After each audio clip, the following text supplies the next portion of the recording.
Unit 2, we are still on 2.1. We're getting to part 4 now. And we're still going to look at multiplying with variables. We're going to now say, what if I have one term multiplied by more than one, so let's say many terms. So if I have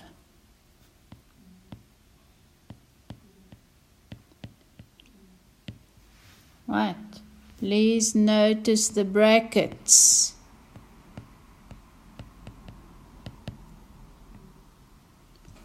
It means that I'm multiplying the A by each of the B plus C plus D. So you go back to the A and you multiply it by the first one. That gives me an AB. Then you follow your sign, plus. Then you go back to the A and you multiply it by that, AC.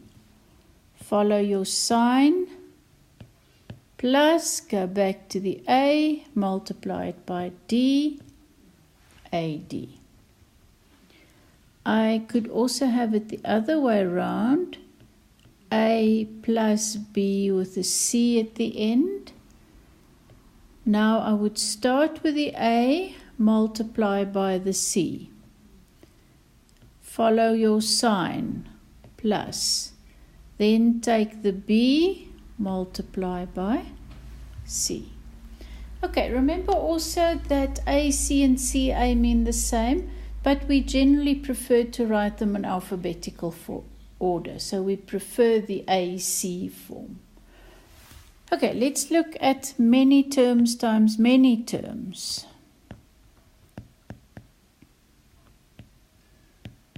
It is pretty similar to what we've done now. We must just make sure that each one had a turn to be multiplied by each one. So say for instance I've got A plus B, let's make this a minus C times an X minus Y. You start with your A and you multiply it by the X.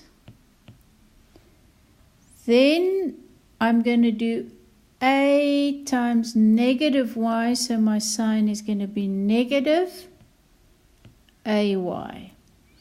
Then go back, positive positive B times positive X is plus BX. Go back to the B, B times negative Y is minus BY. Go back to your C. Now I've got minus C times X, so it's minus CX. Last one, negative C times negative Y becomes positive CY. So you start from the left and each one must be multiplied by each one. Let's do an example.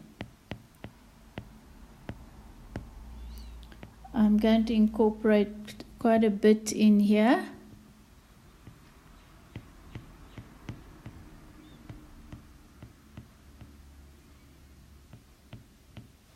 Notice again the work of the brackets.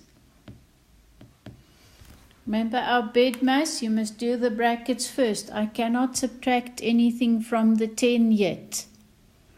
So if I do this, I've got to keep writing the 10 minus.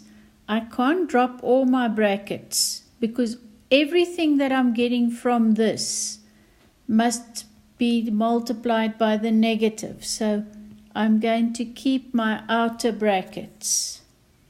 Right, now, first times first.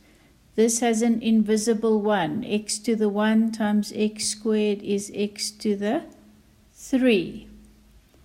Then go back, x to the 1 times minus 1 is minus x. It's not wrong if you keep writing to the 1, but you don't have to.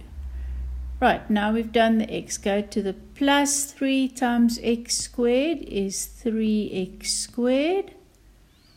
plus 3 times negative 1 is negative 3. Right, so I still have these brackets. Brackets, brackets, brackets, they are so important. If I now multiply the negative in, it's again an invisible 1. It's a negative 1. And when I multiply that in, the brackets now disappear. So negative 1 times x to the 3, negative x to the 3. Negative times negative, positive x. Then minus 3x squared plus 3.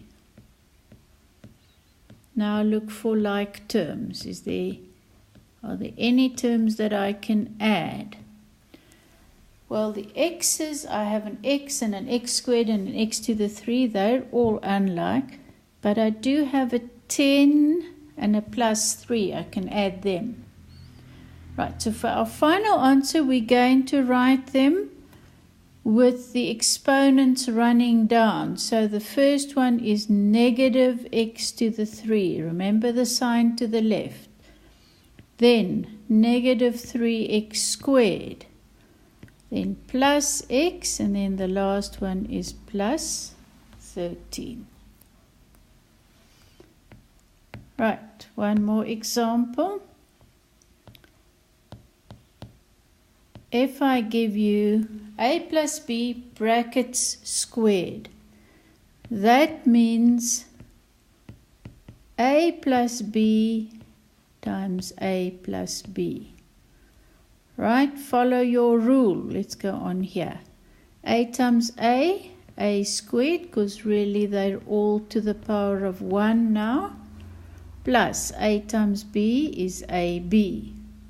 Go back, plus b times a is ba, plus b times b is b squared. But remember, a, b and ba are the same. So again, they each have an invisible 1 in front of them. So the a squared doesn't have a friend. Let's write him. Then I've got plus 1ab plus 1ab. Remember, I prefer alphabetical order. So that is plus 2ab's plus b squared.